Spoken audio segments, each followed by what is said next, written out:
I'm going to talk about how Koreans were treated during their colonization and how they had overcome and got out of Japan's domination. From 1910 to 1945, during the Joseon dynasty, Korea was a colony of Japan. It was the hardest period for them. They suffered mentally, emotionally, and physically. Nobody knows the exact number of people who died.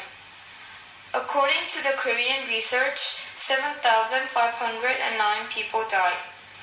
But the Japanese research documented only 553. However, the only thing that is sure is that many of them, including some 2-year-old babies, suffered from the merciless Japanese. Most of them died from all the cruel torturing that the Japanese did to them. Some of the common ways of torturing were tying a person up and stomping on their stomach after forcing them to drink so much water, piercing their fingers with bamboo stick, forcing them to eat coal, and many other different ways of inflicting pain to Koreans. Torturing was not the only way that Koreans got killed. Koreans also got killed from biological experiments that Japanese did for their cause. These cruel people had done inhumane experiments on so many innocent Korean people. Some common ones were exchanging humans' blood with animals, putting human in a large centrifuge to see how the blood would come out, and injecting viruses into humans' body to see what virus could kill people.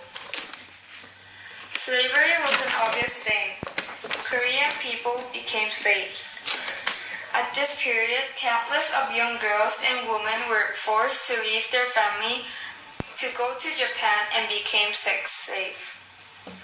Some survivors that are old now still clearly remember all the pain that they had to undergo. Poverty was also very common at that time. Any person who belonged to the lower class was just starved to death. Koreans were not allowed to use their Korean language or use Korean names. If anyone did, that person would have gone straight to the jail where all the torturing took place.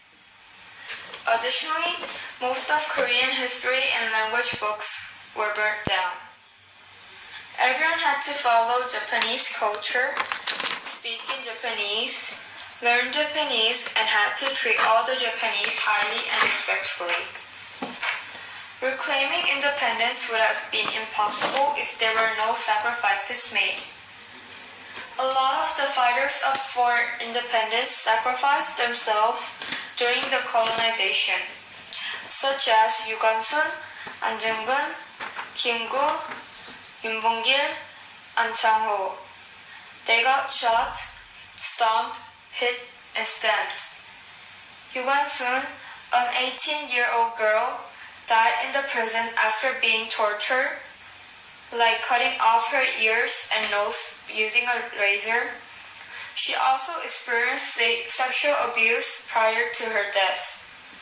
She had to be killed because she was the leader of 3.1 demonstrations.